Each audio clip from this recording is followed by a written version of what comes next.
You don't need a meal plan. You need better habits. Most athletes know what to eat, they just can't stick to it. So, if you've ever struggled with consistency, you've struggled with continuing to gain the muscle that you want to gain, continue to gain the speed that you want to gain, to continue improving your performance because you struggled with your nutrition, then listen up, because we're going to talk to you about how to fix this. If you're listening to this, it's not that you don't care about your nutrition. It's about, you just, things happen. Life lifes you up sometimes. You have crazy busy schedules. You've got practices, games, double practices, double games, social lives, school, all these things going on. And it makes it very difficult to even think about food, to plan your meals, to prep your meals. You often forget to eat because you're just so busy, or because you slept in after a late night, or because you get into a good routine, you eat well for a few days, but then you fall off because, again, you're busy, things happen, something goes off, and you are unable to build really those habits. And a lot of times it may feel like this all or nothing thing. A lot of people think nutrition is this all or nothing thing. You've got to be perfect or you fail, and really it's not. We do need to have consistency. We have to have habits, but you don't have to be perfect. But if you don't fix what you're doing, you're going to continue struggling with performance. You're going to continue struggling with having low energy, crashing halfway through games, having soreness way more than you should, having slower progress, being injured more often. You're going to struggle if you're trying to put on muscle or you're trying to lean out. You're going to continue to struggle if you continue to let inconsistency take control of your life and your performance. So, why do habits matter? Why are habits more important than meal plans? Meal plans look good on paper because they tell you what to do, but they rarely work in real life.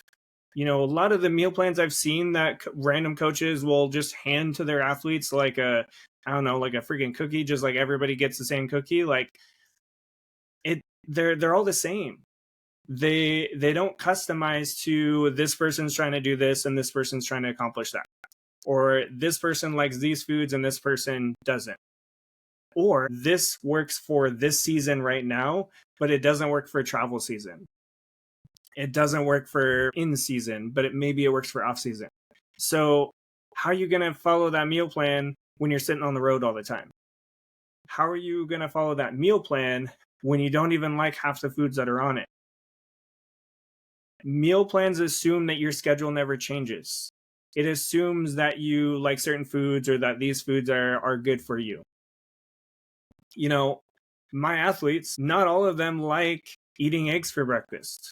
Some of them feel like an egg breakfast is too heavy. So if everybody gets an egg breakfast meal plan, it ain't gonna work.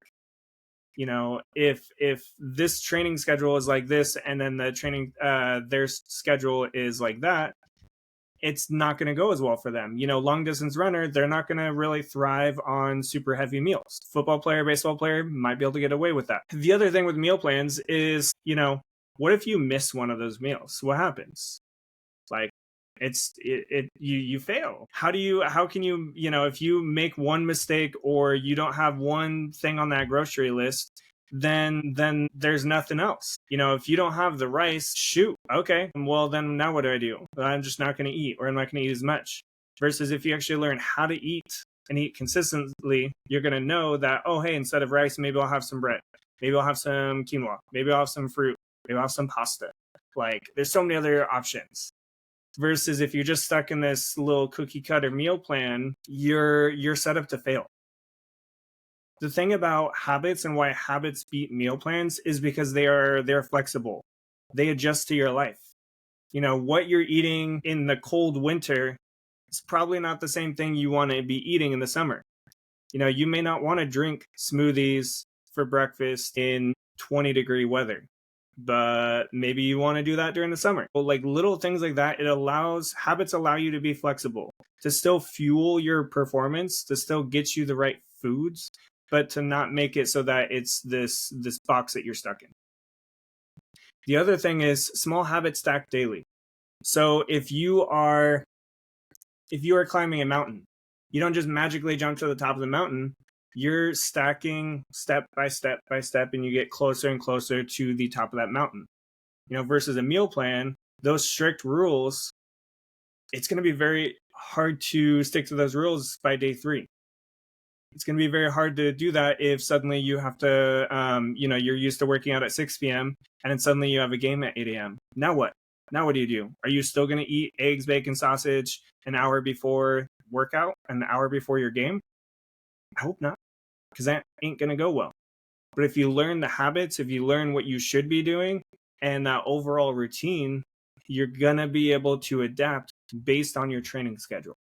Versus a meal plan that teaches you nothing. Habits keep you consistent even when things get busy. So, what are 5 nutrition habits every athlete should lock in? These are the habits that actually move the needle. So, let's start here. Like, don't try to go and buy some supplement. Don't try to go and do this other thing. Focus on these things. Number 1, eating every 3 to 4 hours. This is mandatory. Like, you got to be doing this. That's 4 to 5 meals a day, meals or snacks. For some of you, it might be every 2 to 3 hours. Don't just wait until you're starving to eat. You are trying to perform as an athlete. An athlete doesn't starve. Like an elite athlete is not going to play starve. Otherwise, their performance is going to suffer. If you miss your meals, your energy and your recovery is going to dip. Even if you skip breakfast, that is going to impact what you do at 3 o'clock, 4 o'clock, 6 o'clock, 7 p.m. Like all of my athletes, when they start eating breakfast consistently, they go and say, wow, my 4 p.m. workouts, I have more energy for those 4 p.m. workouts, even though that breakfast was 8-10 hours ago. You got to be doing this. Now, what should you be eating at those meals? Step 2 is making sure you're getting protein at every meal or snack. This doesn't mean you're counting your protein. This doesn't mean that you're always eating meat. You just got to be consistent with something. Could be Greek yogurt, could be eggs, chicken. Maybe sometimes it's protein bars. I wouldn't do that like multiple times a day. Don't be eating Cliff bars 3 times a day. Peanut butter, beans, seeds, all the things. There's a lot of different proteins besides just meat and eggs. Pre and post workout. I stress the importance of breakfast. Number 3 is I also got to stress pre and post workout. These things are going to make a big difference in your performance. So make sure that, in that last 30 to 60 minutes, maybe you're doing a quick little carb, a banana, an orange, or a couple of little oranges. Maybe it's pure organic little fruit bars, little fruit leather type stuff. Maybe it's an electrolyte drink that has the sugars in it. Getting something in that short window. If you are eating lunch at noon, and you've got to go and perform at 4 p.m., you are not going to have a full tank. You are going to dip halfway through or even sooner if you're not eating anything in between. And maybe you're in the category of like, yeah, I don't really want to have something 30, 60 minutes before my games or my meets. That's fine. Do it an hour before, do it 2 hours before, like add more time and maybe have a little bit more to it. So it could be half a sandwich, could be like a half a bagel. Maybe it's a couple sandwiches if you're some of my athletes who can handle some of that. But you got to figure out something that works for you for that pre-workout. And that something has to have carbs in it, not just a protein shake. Post-workout, carbs and protein within 60 minutes of that workout. Make sure that if your dinner or your next meal isn't coming for 2 hours or an hour and a half or even 3 hours, let's make sure that you're getting something post. That could be the liquid calories. That could be a protein smoothie, protein chocolate milk. Make sure, again, it's a protein chocolate milk that actually has carbs in it, not like a 0 gram or a 5 gram. Like you should be getting double or triple the amount of carbs as you do protein for those workouts or for that recovery. Now, even though you should be eating breakfast, you should be eating before and after, it still can be hard. And that's why number 4 is you have to have go-to options when life gets crazy. So this is why I have little snack lists. I have trunk lists of foods that you can keep in your trunk or foods you can keep in your car or your locker or wherever. Could be trail mix, Could be the bars. Maybe it's, again, the shakes that have carbs in them, or maybe it's the protein shakes that also you get some carbs, like some fruit or something in there with it. Maybe instead of doing Greek yogurt from a tub, maybe you're doing some Greek yogurt cups, cheese and an apple. Like, there's so many little things that you can do, even if you're busy. Busy does not have to mean underfueled. Busy does not mean you run your tank on an empty. You've got to fill that gas tank somehow. And that somehow is eating every 3 hours, doing those things consistently, building those routines. And number 5 is track those habits. You don't need to track your macros. You don't need to be tracking your calories. Think about, when was the last time that I ate? Or, hey, like, I have the same school schedule every day. Do I eat before class? Do I eat maybe at 9 a.m.? Do I eat at noon? Do I eat at 3 p.m.? 6 p.m., etc. Like, think about those times and do it consistently. And if you realize that my energy is not as good as it should be, I'm feeling weaker, then go back to those habits, whether it be those habits that day. Look at the habits the day before and 2 days before. Chances are some of those things, if you skipped a meal, if you skipped your post workout, there's a good chance that that is what's causing your decline. So if you are aware, if you pay attention, again, doesn't mean sticking everything into an app. If you just pay attention, you're going to see improvement. And you start making those changes. Again, you don't need this plan. You don't need a fancy app. You just need repeatable behaviors. You need habits that are repeatable, things you can do over and over and over again that just work for you, things that you can stick to no matter what. Now, what happens if you fall off? It happens. Life happens sometimes. Like I said, life lifes you up sometimes. Everyone slips. It's not about being perfect. It's about not quitting when things get messy. You're not going to quit your sport just because you went 0 for 4 one day. If you do that, then, you got to build some resiliency there, because baseball statistics, you're going to fail a lot. It's going to happen. You're going to miss. You've got to learn to overcome the misses and find things that prevent those misses in the future. So if you're noticing that you're starting to miss breakfast because you're struggling to sleep and you sleep in, okay, let's look at what is that habit, what is that thing that you're doing that's making it difficult for you to fall asleep? Are you on your screens at night? Are you eating a bunch of sugar right before you go to bed? Are you eating something else that is making it hard for you to fall asleep at bedtime?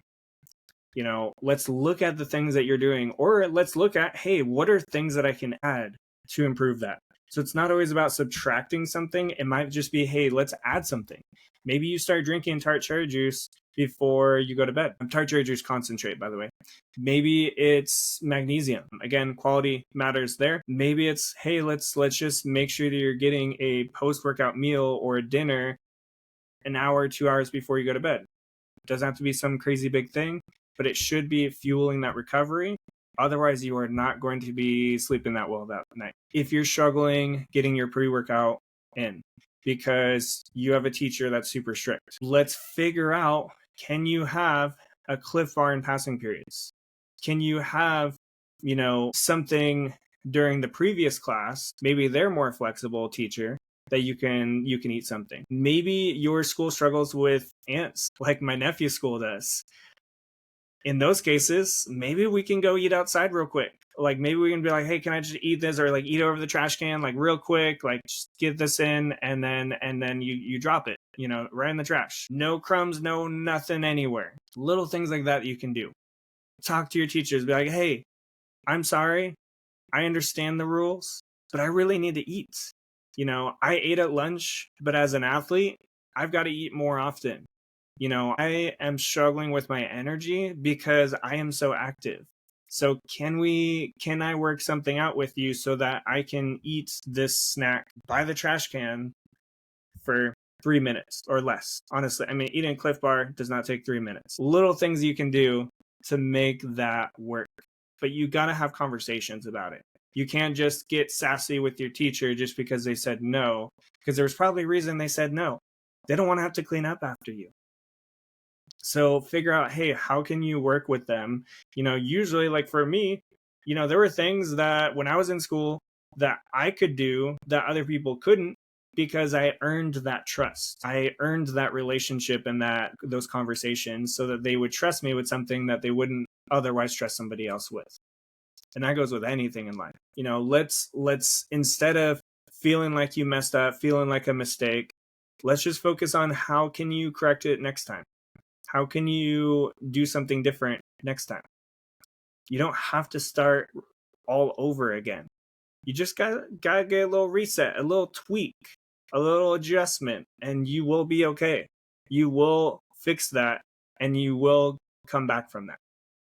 So let go of the all or nothing thinking. Success in nutrition, it's not about being perfect 24/7. I have my slice of pizza from time to time. I have my Chick-fil-A from time to time. But I pay attention to what am I doing the rest of that day, the other days, etc., so that I don't feel like total crap, and I make sure I feel still good. And it's not about a cheat meal. It's not about whatever. It's about, hey, like it sounds good and I want a little bit. I don't need a lot of it. I just need a little bit. And I'm not going to have that thing right before I go to the game the next morning. Again, just be intentional about it. But you don't have to be perfect. So here's a challenge for the next 2 weeks. So by the time 2 weeks from this episode releases, so look at what date that's going to be, or whenever you're listening to this episode. Look at 2 weeks from now. What are 3 things that you can lock in the next 2 weeks? Is it breakfast, pre-workout, post-workout? What are some things that you can really lock in and start doing over and over and over again? Do those things. Write them down. Stick them on a whiteboard. Put them somewhere where you will not forget. I have that whiteboard because it's very hard to forget that whiteboard exists. If I just had everything in my phone or on my computer or something, I would forget about it. That's why I have those to remind me of, oh shoot, these are the things I need to check off this week or today, and then I go do them. So make sure that you lock in some habits. And again, you don't need to track calories, you don't need to track macros.